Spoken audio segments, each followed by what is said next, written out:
절박류는 소변이 마려우면 참기 어려운 느낌을 의미하는 거예요. 그리고 요실금은 어떤 이유에서건 결과적으로 소변이 새는 증상을 의미하거든요.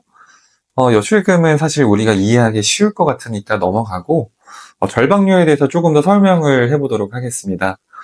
사실 정상적인 사람도 절박류를 아주 쉽게 느낄 수 있는 방법이 있는데요. 물 2리터 정도를 아주 빠르게 마시고 2시간에서 3시간 정도 소변을 계속 참아주시면 됩니다.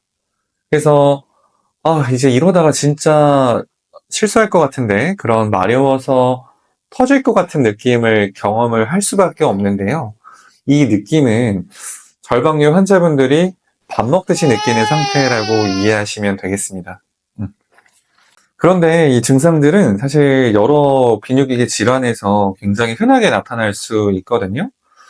그런데 이제 만약 검사를 해도 세균이 발견되지 않거나 염증이 없는 경우에는 우리는 과민성 방광으로 진단을 하게 됩니다. 이 과민성 방광은 절박류가 가장 핵심 증상인데요. 사실 이와 더불어 빈뇨, 야간뇨가 거의 같이 동반이 되고요. 이 증상이 굉장히 극심할 때에는 절박성 요실금까지 호소를 하기도 합니다. 자, 정리를 하면 절박뇨나 요실금 이런 증상들은 여러 가지 비뇨기계 질환에서 나타날 수 있는 증상이고, 과민성 방광은 검사상 이상 소견이 없는데 그래도 절박뇨가 계속 있다라고 하면은 진단되는 질병이라고 이해를 하시면 되겠습니다. 절박뇨를 두드러지게 호소하는 경우에는 사실 방광 자체만 봐서는 해결책이 나오지가 않아요. 그래서 오히려 방광과 연결된 자율신경계의 기능 이상을 함께 고려를 해야 되거든요. 그래서 방광염, 전립선염으로 진단된 분들이라고 하더라도 절박뇨 증상을 굉장히 강하게 호소하는 경우에는 항생제 외에 자율신경계에 작용하는 절박뇨 치료제가 함께 추가가 됩니다. 사실 정상적인 상태라면 방광에 찬 소변의 양을 아주 적절하게 인식을 해서 뇌로 전달을 해줘요. 하지만 방광에 연결된 자율신경계의 균형이 깨지게 되면 문제가 발생할 수밖에 없습니다. 방광에 차 있는 소변의 양을 정확하게 측정할 수가 없게 되거든요. 그래서 방광에 30cc 정도의 소변이 차 있다고 하더라도 굉장히 가득 찬 것처럼 내가 물을 2리터 마시고 3시간 동안 참은 느낌처럼 느끼게 되어서 결과적으로 절박뇨가 발생을 하게 됩니다. 한마디로 방광 계기판이 고장이 나서 뇌에서 제멋대로 인식하는 상태라고 이해하시는 게 가장 좋습니다.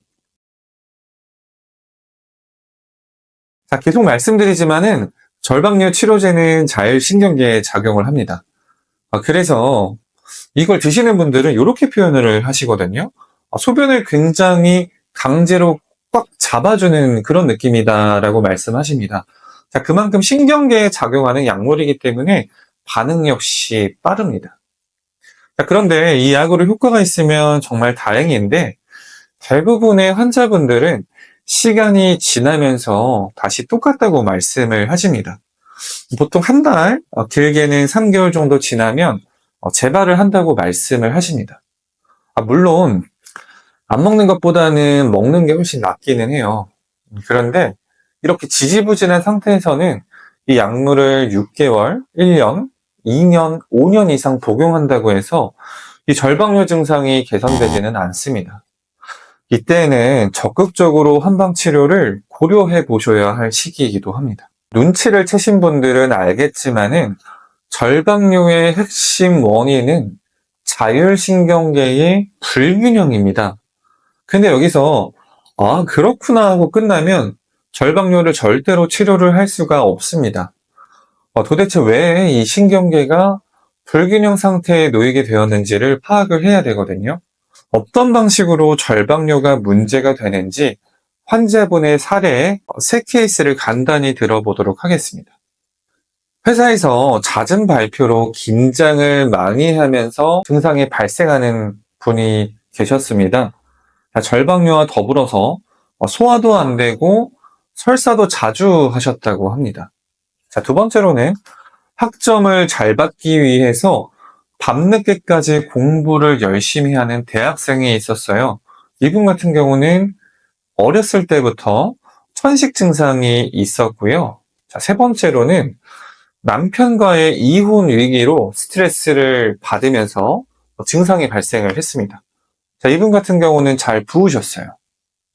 자, 이런 증상들이 긴장, 스트레스, 불안, 소화도 안 돼, 설사도 자주 해, 잠도 못 자, 잘 부어, 이런 증상들이 하루 이틀 정도 지속되는 거 가지고는 이 방광에 연결되어 있는 자율신경계가 망가지지는 않습니다. 하지만 이 모든 상황들이 3개월 또는 6개월 또는 1년 이상 지속이 되면은 자율신경계의 기능이 서서히 고장이 날 수밖에 없습니다.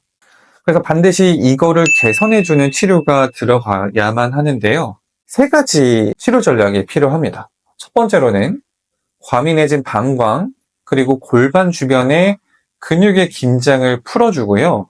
두 번째로는 자율신경계를 조화롭지 못하게 만드는 요인들이 있습니다.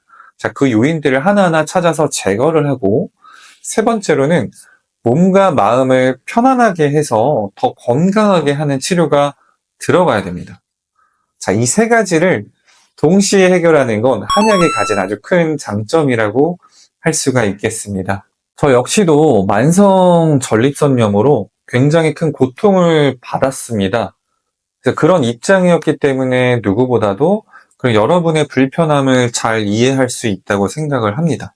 제가 그랬던 것처럼 여러분이 지금 치료받고 있는 방법으로 안 나을 것 같은데 라고 느끼신다면 사실 그 느낌이 대체로 맞는 경우가 많습니다. 그때에는 새로운 치료법을 반드시 생각을 해보셔야 되고요. 그 중에서 한약 치료도 굉장히 훌륭한 대안이 될 수 있다는 걸 여러분께서 아셨으면 좋겠습니다. 감사합니다.